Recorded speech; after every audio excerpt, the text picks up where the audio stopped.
আসসালামু আলাইকুম। আশা করি সকলেই ভালো আছেন। সুপ্রিয় চাকরিপ্রত্যাশী ভাই বোনেরা, বিদ্যুৎ, জ্বালানি ও খনিজ সম্পদ মন্ত্রণালয়ে যে নিয়োগ সার্কুলারটা প্রকাশ করা হয়েছিল, তো এইটার আবেদনের আর মাত্র ২ দিন রয়েছে। তো যারা ভিডিওটা আমার দেখতেছেন, এই ২ দিনের মধ্যে আপনাদেরকে আবেদনটা করতে হবে। তো আমরা এই সার্কুলারটা নিয়ে বিস্তারিত আলোচনা করব। যারা নতুন দেখতেছেন বা যারা আগে দেখছেন আবেদন করবেন ভাবছিলেন, তো অবশ্যই আপনারা আজকে অথবা আগামীকালের মধ্যে আবেদন করবেন। আর যারা নতুন দেখতেছেন সার্কুলারটাতে আরও ২ দিন সময় রয়েছে।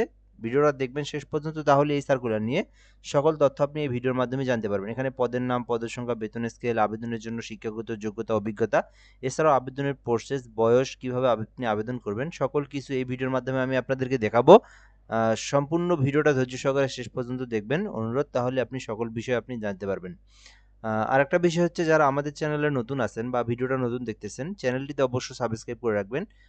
আমাদের এই চ্যানেলে বাংলাদেশের সরকারি সকল নিয়োগ সার্কুলারগুলো আমরা আপলোড দিয়ে থাকি। তো অবশ্যই আমাদের চ্যানেলটিতে আপনি সাবস্ক্রাইব করে যুক্ত থাকবেন। বিদ্যুৎ ও জ্বালানি ও খনিজ সম্পদ মন্ত্রণালয়ের একটা নিয়োগ সার্কুলার, যেটা হচ্ছে বাংলাদেশ জ্বালানি ও বিদ্যুৎ গবেষণা কাউন্সিল, বিইপিআরসি। এই নিয়োগ সার্কুলারটা প্রকাশ করা হয়েছিল, যেখানে বলা আছে বাংলাদেশ জ্বালানি ও বিদ্যুৎ গবেষণা কাউন্সিল বিপিআরসি এর রাজস্ব খাতভুক্ত নিম্নোক্ত শূন্যপদ সমূহে সরাসরি নিয়োগের লক্ষ্যে আগ্রহী বাংলাদেশের স্থায়ী নাগরিকদের নিকট থেকে অনলাইনে আবেদনের জন্য আহ্বান করা যাচ্ছে। তো এটা কিন্তু বিদ্যুৎ ও জ্বালানি খনিজ সম্পদ মন্ত্রণালয়ের নিয়োগ সার্কুলার। আর প্রতিষ্ঠানের নাম হচ্ছে বাংলাদেশ জ্বালানি ও বিদ্যুৎ গবেষণা কাউন্সিল, সংক্ষিপ্ত রূপ হচ্ছে বিইপিআরসি। ঠিক আছে। তো এরপরে যে বিষয়টা দেখবো এখান থেকে, এটা কিন্তু সরকারি স্থায়ী একটা নিয়োগ সার্কুলার, রাজস্ব খাতভুক্ত নিয়োগ সার্কুলার, যেখানে বাংলাদেশের যে কোনো জেলার যে কোনো প্রার্থী চাইলেই কিন্তু আবেদন করতে পারবে। আর ছেলে মেয়ে উভয় আবেদন করতে পারবে। আবেদন করতে চাইলে অনলাইনের মাধ্যমে এই যে লিঙ্ক দেওয়া আছে beprcteletalk.com লিখে সার্চ করবেন, এখান থেকে আপনারা আবেদনটাও করতে পারবেন। তো ১ নম্বর যে পদের নাম রয়েছে সেটা হচ্ছে সহকারী প্রোগ্রামার, যেখানে নবম গ্রেডে একটি পদ রয়েছে। তো এইটার নবম গ্রেডের বেতন দেওয়া আছে ২০১৫ অনুযায়ী, দেখে নিতে পারেন। শিক্ষাগত যোগ্যতা চাওয়া হয়েছে কোনো স্বীকৃতি বিশ্ববিদ্যালয় থেকে কম্পিউটার সায়েন্স অথবা কম্পিউটার সায়েন্স অ্যান্ড ইঞ্জিনিয়ারিং অথবা ইলেকট্রিক্যাল অ্যান্ড ইলেকট্রনিক্স ইঞ্জিনিয়ারিং অথবা ইনফরমেশন অ্যান্ড কমিউনিকেশন টেকনোলজি বিষয়ে ন্যূনতম সিজিপিএতে স্নাতক সমমানের ডিগ্রি থাকলে আপনি আবেদন করতে পারবেন।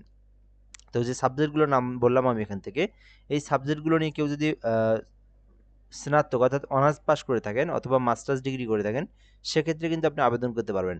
আর এখানে বলা আছে শিক্ষা জীবনের তৃতীয় স্তর হওয়া যাবে না, অর্থাৎ আপনার রেজাল্টটা ফার্স্ট ডিভিশন অথবা সেকেন্ড ডিভিশনের মধ্যেই থাকতে হবে। থার্ড ডিভিশন হলে কিন্তু আপনি আবেদন করতে পারবেন না। ২ নম্বরে বলা আছে হিসাব রক্ষণ কর্মকর্তা, যেখানে একটি পদ রয়েছে, দশম গ্রেডে নিয়োগ দেওয়া হবে। এক্ষেত্রে আবেদনের জন্য শিক্ষাগত যোগ্যতা চাওয়া হয়েছে কোনো স্বীকৃতি বিশ্ববিদ্যালয় থেকে অর্থনীতি অথবা ফাইন্যান্স অ্যান্ড ব্যাংকিং অথবা হিসাব বিজ্ঞান অথবা ব্যবসা প্রশাসন ব্যবস্থাপনা বিষয়ে অনন্য দ্বিতীয় শ্রেণী বা সমমানের সিজিপিএতে মাস্টার্স ডিগ্রি থাকলে আবেদন করতে পারবেন। তো এখানে যে ডিপার্টমেন্টগুলোর নাম বললাম আমি, এই ডিপার্টমেন্টগুলো নিয়ে যদি কেউ মাস্টার্স পর্যন্ত পড়ালেখা করে থাকে এবং সার্টিফিকেট অর্জন করে থাকে, সেক্ষেত্রে কিন্তু আবেদন করতে পারবেন। এখানে কিন্তু ফার্স্ট ডিভিশন এবং সেকেন্ড ডিভিশনে আবেদন করতে পারবে। থার্ড ডিভিশনে কেউ হইলে সে আবেদন করতে পারবে না। ৩ নম্বরে রয়েছে অফিস সহকারী কাম কম্পিউটার মুদ্রাক্ষরিক, যেখানে ১৬ গ্রেডে ৪টি পদ রয়েছে। এক্ষেত্রে আবেদন করতে চাইলে যে কোনো স্বীকৃতি বিশ্ববিদ্যালয় থেকে অনন্য দ্বিতীয় শ্রেণী বা সমমানের সিজিপিএতে স্নাতক বা সমমানের ডিগ্রি। তো এখানে আবেদনের জন্য আপনি যদি অনার্স পাস করে থাকেন অথবা ডিগ্রি পাস করে থাকেন, তাহলে আপনি আবেদন করতে পারবেন। আর বলা আছে যে কম্পিউটার বিষয়ে স্ট্যান্ডার্ড অ্যাপটিটিউড টেস্টে উত্তীর্ণ হতে হবে। তো কম্পিউটার সম্পর্কে অবশ্যই আপনার ধারণা থাকতে হবে, এক্সপিরিয়েন্স থাকতে হবে। পাশাপাশি অনার্স পাস অথবা ডিগ্রি পাস করলে আপনি কম্পিউটার মুদ্রাক্ষরিকে আবেদন করতে পারবেন। ৪ নম্বরে অফিস সহায়ক পদ রয়েছে ২০তম গ্রেডের মধ্যে ৪টি পদ রয়েছে। তো আপনি চাইলে এটাতেও আবেদন করতে পারেন। এক্ষেত্রে আবেদনের জন্য এখানে স্বীকৃতি বোর্ড থেকে মাধ্যমিক বা সমমান পরীক্ষায় উত্তীর্ণ, অর্থাৎ শুধুমাত্র এসএসসি পাস করলে কিন্তু আপনি এটাতে আবেদন করতে পারবেন। জাস্ট এসএসসি পাস করলে আপনি অফিস সহায়ক পদে ২০তম গ্রেডে ৪টি পদ রয়েছে, আবেদন করতে পারবেন। তো আবেদনের জন্য যে বিষয়গুলো দেখতে হবে, এখানে আবেদনের জন্য বাংলাদেশের যে কোনো জেলার যে কোনো প্রার্থী আবেদন করতে পারবে। শুধুমাত্র একটি পদই কিন্তু আবেদন করা যাবে, এই বিষয়টিও বলে দেওয়া রয়েছে। এখানে আবেদনের জন্য ১৮ হতে ৩২ বছর পর্যন্ত আবেদনের জন্য সময়সীমা দেওয়া হয়েছে। সরকারের সর্বশেষ নীতিমালা অনুযায়ী ৩২ বছর পর্যন্ত আবেদন করা যাবে। আচ্ছা, এরপর আমরা এখান থেকে দেখব যে বিষয়গুলো জানা প্রয়োজন। আপনি কিভাবে আবেদন করবেন? আবেদনের জন্য beprcteletalk.com লিখে সার্চ করলেই আবেদনের অপশন পেয়ে যাবেন। ওখানে অ্যাপ্লাই নাও অপশনে ক্লিক করে আপনি আপনার সকল তথ্য পূরণ করে আবেদন করতে পারবেন। ওকে? আর আবেদনটা কিন্তু ২৮ তারিখ পর্যন্ত সময় রয়েছে, বিকাল ৫ ঘটিকা পর্যন্ত। তো যারা ভিডিওটা দেখতেছেন ২৮ তারিখ পর্যন্ত বিকাল ৫ ঘটিকা পর্যন্ত ভিডিওটা দেখবেন, এর মধ্যেই তারাই শুধু আবেদন করতে পারবে। কেউ যদি আমার এই ভিডিওটা আজকে ২৭ তারিখ, কেউ যদি আমার ভিডিওটা ২৮ তারিখ বিকাল ৫টার পরে দেখে, সে কিন্তু আর আবেদন করতে পারবে না। এবং এই লিঙ্কে গেলে কিন্তু আপনার ইনটেট দেখাবে, ঠিক আছে? আবেদনের এই ওয়েবসাইট কিন্তু অটোমেটিক্যালি স্বয়ংক্রিয়ভাবে আগামীকাল বিকেল 5টায় বন্ধ হয়ে যাবে, ওকে? এর মধ্যে আপনারা যারা ভিডিওটা দেখবেন আবেদন করবেন। আবেদনের জন্য 300 বাই 300 পিক্সেল একটা ছবি এবং স্বাক্ষর লাগবে। এগুলো যারা নিজেরা আবেদন করতে পারেন আপনাদের যারা নিজেরা আবেদন করতে পারেন আপনারা ফটোশপের মাধ্যমে সাইজ অনুযায়ী কেটে আবেদন করে, মানে ওই মাপ অনুযায়ী নিয়ে আপনার পার্সোনাল তথ্য, এডুকেশনাল কোয়ালিফিকেশন পূরণ করে ছবি স্বাক্ষর দিয়ে আপনাকে সাবমিট দিতে হবে যদি নিজে আবেদন করতে পারেন। আবার আপনি চাইলে আমার মাধ্যমে আবেদন করে নিতে পারেন। সেই ক্ষেত্রে এই নাম্বারে যোগাযোগ করতে হবে 017758300312। বাংলাদেশের যে কোনো সরকারি চাকরির আবেদন আপনি অনলাইনের মাধ্যমে আমাদের থেকে ঘরে বসে করে নিতে পারবেন, একদম নির্ভুলভাবে করে নিতে পারবেন। তো এজন্য আপনাকে এই নাম্বারে হোয়াটসঅ্যাপে এসএমএস করতে হবে। শুধুমাত্র এসএমএস করবেন, এসএমএস করে কোন সার্কুলারে আবেদন করবেন এটা বলবেন।